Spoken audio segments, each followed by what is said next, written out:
আলোচনা করছিলাম আল্লাহ তাআলার গুণবাচক নামের কথা। আল্লাহ তাআলার আসমাউল হুসনা, সুন্দর সুন্দর নাম আছে 99টি। আল্লাহ রসুল বললেন, তোমরা আল্লাহ তাআলার সুন্দর সুন্দর নামগুলা ধরে ডাকো, আল্লাহ তাআলা মুহূর্তের মধ্যেই তোমাদের ডাকের সাড়া দিবে। সুবহানাল্লাহ।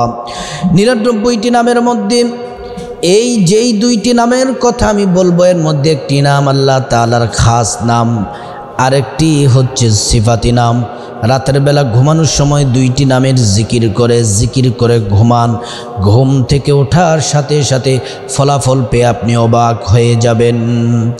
আল্লাহ পাক রব্বুল আলামিন কোরআনুল কারীম আল্লাহ তাআলা বলছেন, الذين يذكرون الله قياما وقعودا وعلى جنوبهم ويتفكرون في خلق السماوات والأرض ربنا ما خلقت هذا باطلا سبحانك فقنا عذاب النار।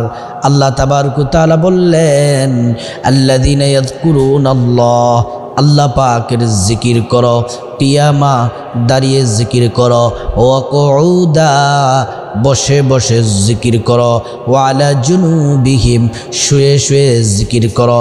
দাঁড়ানো অবস্থায় আল্লাহর জিকির করা যায়, বসা অবস্থায় আল্লাহর জিকির করা যায়, শুয়ে শুয়ে আল্লাহর জিকির করা যায়। ওয়ায়াতাফাক্কারুনা ফি খালকিস সামাওয়াতি ওয়াল আরদ, এবং তোমরা চিন্তা করো, গবেষণা করো আসমান জমিন নিয়ে। এত বিশাল আসমান, এত বিস্তৃত জমিন আল্লাহ তাআলা কিভাবে সৃষ্টি করেছেন। রব্বানা মা খালাকতা হাযা বাতিলা, আল্লাহ তাআলা কোনো কিছুই আমাদের রব অনর্থক সৃষ্টি করেনি। রব্বানা মা খালাকতা হাযা বাতিলান সুবহানাকা, তিনি অতি পবিত্র। ফাকিনা আযাবান নার, আল্লাহ আমাদেরকে জাহান্নামের আগুন থেকে আমাদেরকে বাঁচাও। আল্লাহ তাআলা বলছেন জিকির করো, দাঁড়িয়ে বসে শুয়ে জিকির করার নির্দেশ আল্লাহ তাআলা দিয়েছেন। সূরাতুল আহজাবে আল্লাহ বলেন, ইয়া আইয়ুহাল্লাযীনা আমানু যকুরুল্লাহা যিকরান কাসীরান ওয়াসাব্বিহুহু বুকরাতান ওয়া আসীলা। আল্লাহ তাআলা ঈমানদারদেরকে ডেকে বলেন, ও ঈমানদারেরা, ইয়া আইয়ুহাল্লাযীনা আমানু, ও ঈমানদারেরা, উযকুরুল্লাহ, আল্লাহ পাকের জিকির করো, আমি আল্লাহর জিকির করো। যিকরন কাসীরা, কম কম না, বেশি বেশি জিকির করো, বেশি বেশি জিকির করো। ওয়াসাব্বিহুহু বুকরাতান ওয়া আসীলা, এবং তোমরা সর্ব অবস্থায় জিকির করো, পবিত্রতা বর্ণনা করো, হামদ করো। আমি আল্লাহ তাআলাকে তোমরা সকাল দুপুর রাতে সর্ব অবস্থায় আমি আল্লাহর জিকির করো। এজন্য প্রিয় দিনদার ইমানদার ভাই বোনেরা, আল্লাহ পাকের জিকির করতে হবে। রাতের বেলা যখন শুয়ে যাবেন, শোয়ার আগে বিছানাটা বিসমিল্লাহির রহমানির রহিম বলে ঝাড়ু দিবেন, পরিষ্কার করবেন। তারপরে অজু করে নেবেন। অজু করে ডান কাত হয়ে শুয়ে যাবেন। ডান কাত হয়ে শোয়া, এটা রাসূলুল্লাহ সাল্লাল্লাহু আলাইহি ওয়াসাল্লামের সুন্নাহ। তারপরে আপনারা দোয়া দুরুদ পড়বেন, ইস্তিগফার পড়বেন, আর আল্লাহ পাকের এই 2টি নাম বেশি বেশি করে পড়বেন। সূরাতুল ইখলাসের মধ্যে 2টি নাম আছে। আগে আমি সূরা ইখলাসটা আপনাদেরকে পড়ে একটু তর্জমা করে শোনাই, তারপরে 2টি নাম আমি আপনাদেরকে বলে দিব। আল্লাহ তাআলা বললেন, কুল হুয়াল্লাহু আহাদ। হাবিব বলুন আপনি, কুল হুয়াল্লাহু আহাদ, আল্লাহ তিনি একজন, তিনি একক। আল্লাহুস সামাদ, যিনি আল্লাহ তিনি অমুখাপেক্ষী, আল্লাহ তাআলা কারো মুখাপেক্ষী নন। লাম ইয়ালিদ ওয়ালাম ইউলাদ, তিনি কাউকে জন্ম দেননি এবং কারো হতে জন্মগ্রহণ করেননি। ওয়ালাম ইয়াকুল লাহু কুফুয়ান আহাদ, এবং আল্লাহ পাকের সমকক্ষ কেউ নেই। প্রিয় দিনদার ইমানদার মুসলিম ভাই বোনেরা, সূরাতুল ইখলাসের 2 নম্বর যে আয়াত, আল্লাহুস সামাদ, এই 2টি নামের জিকির বেশি বেশি করবেন। আল্লাহ, এটা হচ্ছে আল্লাহ পাকের জাতি নাম, আর সমাদ, এটা হচ্ছে আল্লাহ তাআলার সিফাতি নাম। এই 2টি নামের জিকির করবেন। আল্লাহুস সামাদ, আল্লাহুস সামাদ। কিন্তু সবথেকে উত্তম হলো সূরা ইখলাসটা সম্পূর্ণ পড়বেন। কারণ হলো সূরা ইখলাস যদি পড়েন কি লাভ হবে, কি ফায়দা হবে, তার আগে একটু গুরুত্বপূর্ণ কথা আছে যে সমাদ, আল্লাহুস সমাদ, এই সমাদ নামের পাওয়ার কত ক্ষমতা, কত ছোট্ট একটি আপনাদেরকে ঘটনা শোনাই। তাফসীরের কিতাবের মধ্যে এসেছে, একজন হিন্দু পাদ্রী, একজন পুরোহিত সারাটা জীবন সনাম, একটা মূর্তির নাম আছে সনাম, ওই সনাম মূর্তিকে পরিষ্কার পরিচ্ছন্ন করে, তার ইবাদত করে, তার পূজা করে। শৈশবকালে এটার কাজ নিয়োগ হলো।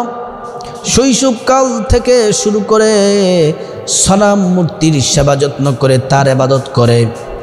এবার যৌবনকাল শেষ হলো, বৃদ্ধ বয়স শেষ হলো, 40 বছরেরও বেশি সময় সনাম নামের মূর্তির সেবা করে সকালবেলা টিফিন বক্সে খাবার নিয়ে চলে এসে সন্ধ্যার সময় যায়, আর সারাটা দিন এই সনাম নামের মূর্তির পূজা করে। হঠাৎ করে একদিন বৃদ্ধ মানুষ, বৃদ্ধ হয়ে গেছে, সকালবেলা খাবার হাতে নিয়ে যখন এই মূর্তির কাছে আসলো, খাবারগুলো এক সাইডে রেখে দিল, এবার এই মূর্তির পূজা শুরু করে দিল। মূর্তির নাম ভালো করে শুনুন, সনাম। কিন্তু ওই হিন্দু পুরোহিতের মুখ ফসকিয়ে ভুল করে সনামের জায়গায় সমাদ উচ্চারণটা বের হয়ে গেল। আল্লাহ পাক ডাক দিলেন বান্দা, সাথে সাথে আল্লাহ বলেন, বান্দা তুমি আমাকে ডাকো কেন? সুবহানাল্লাহি ওয়া বিহামদি। 40 বছর মূর্তিকে সনাম ডাকে, কোনো উত্তর নাই। ভুল ক্রমে মুখ ফসকিয়ে বের হয়ে গেল সমাদ। সাথে সাথে আল্লাহ জবাব দিলেন, বান্দা কি হয়েছে তোমার, কি প্রয়োজন তোমার? পুরোহিতটি ভয় পেয়ে গেল। তিনি বললেন, এতদিন পর্যন্ত কোনো ডাক শুনলাম না। আল্লাহ পাক রব্বুল আলামিন এবার ওই পুরোহিতকে ডেকে ডেকে বললেন, 40 বছর যার পূজা করো সেটা ভুল, আর যিনি তোমাকে জবাব দিচ্ছেন, তোমার সাথে যিনি কথা বলছেন, তিনি হচ্ছেন তোমার আল্লাহ, আর তিনার নাম হচ্ছে সমাদ। তুমি যদি আল্লাহর কাছে ক্ষমা চাও, আল্লাহ পাক তোমাকে ক্ষমা করে দিবেন। সুবহানাল্লাহ।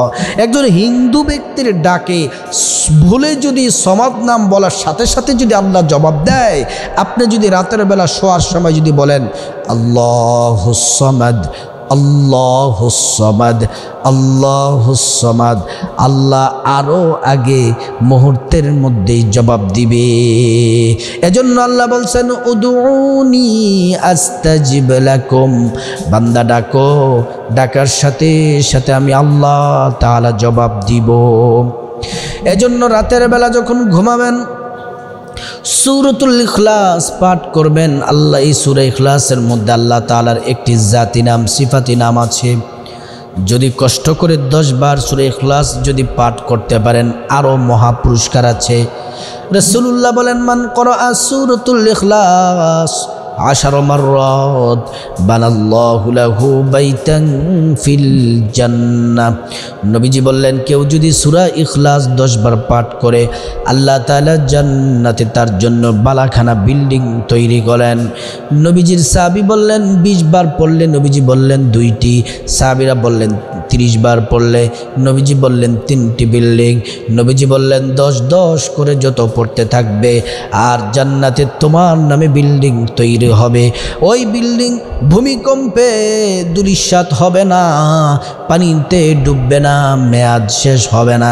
দুনিয়ার বিল্ডিং 100-200 বছর পরে ড্যামেজ হয়ে যায়, জান্নাতি বিল্ডিং আবাদান আবাদা থাকবে, এর রং পরিবর্তন হবে না, চাকচিক্য কমবে না, যত দিন যাবে তত সৌন্দর্য বর্ধিত হতে থাকবে। সুবহানাল্লাহ। এজন্য প্রিয় দিন ভাই ও বোন, আপনাদেরকে অনুরোধ করে বলবো, রাতের বেলা আল্লাহ পাকের এই দুইটি নাম পড়ে ঘুমান। একটা হচ্ছে আল্লাহ, আরেকটি হচ্ছে সমাদ। সূরা ইখলাস সবটা পড়লে, এই তো ছোট্ট সূরা, এই সূরাটি 10 বার পড়ার চেষ্টা করবেন। এই সূরার মধ্যেই আল্লাহ পাকের দুইটি নাম আছে। আল্লাহ পাক আমাদের সবাইকে আল্লাহ পাকের জিকির করার আল্লাহ তাআলা তৌফিক দান করুন।